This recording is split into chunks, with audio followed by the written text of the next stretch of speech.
দিকে তত নিতে পারে সেই কথা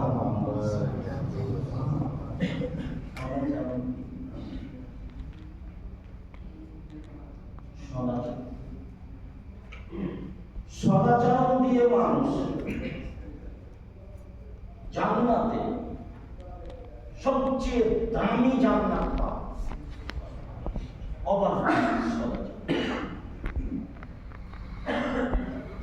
আবু মুসা আশআরী রাদিয়াল্লাহু তাআলা আনহু বলেন, রাসূল সাল্লাল্লাহু আলাইহি ওয়াসাল্লাম বলেছেন, ইন্না ফিল জান্নাতি গুরাবা ইউরা গায়রু মিন বাতিনিহা বাতিনাহু গায়র ওয়া আতাল্লাহু লিমান আলামাল কালাম। জান্নাতে কতগুলি দামি দামি ভালো মানের ঘর আছে, খুব উন্নত মানের পদার্থ দিয়ে তৈরি করা আছে।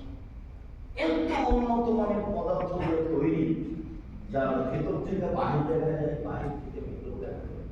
এটা পদার্থ ভালো মানের। এক বর্ণনায় রয়েছে লেমান হাজি, এত দামি ঘর কে পাবে? আর এক বর্ণনায় রয়েছে আল্লাহ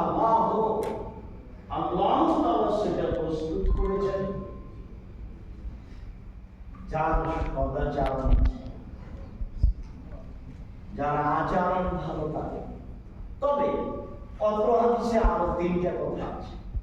এক নম্বরে যার আচরণ ভালো সেই এই দামি জান্নাত পাবে। দুই নম্বরে এসেছে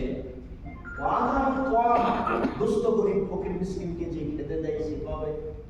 তিন নম্বরে এসেছে সিয়াম, নিয়মিত যে নফল সিয়াম পালন করে সে পাবে। আর চার নম্বরে এসেছে সাল্লা বিল্লাইলি ওয়া রাসূল নিয়াম, রাতে সালাত আদায় করে মানুষ যখন ঘুমায়। আর রাতে সালাত আদায় করে অভ্যাসী হতে হবে। আল্লাহ বলছেন আলাইকুম বিকিয়ামিল লাইল তাওসালে ইত্তাবাক্কারা কাবলা। পৃথিবীর মানুষ রাতে ইবাদত করতে শিখো।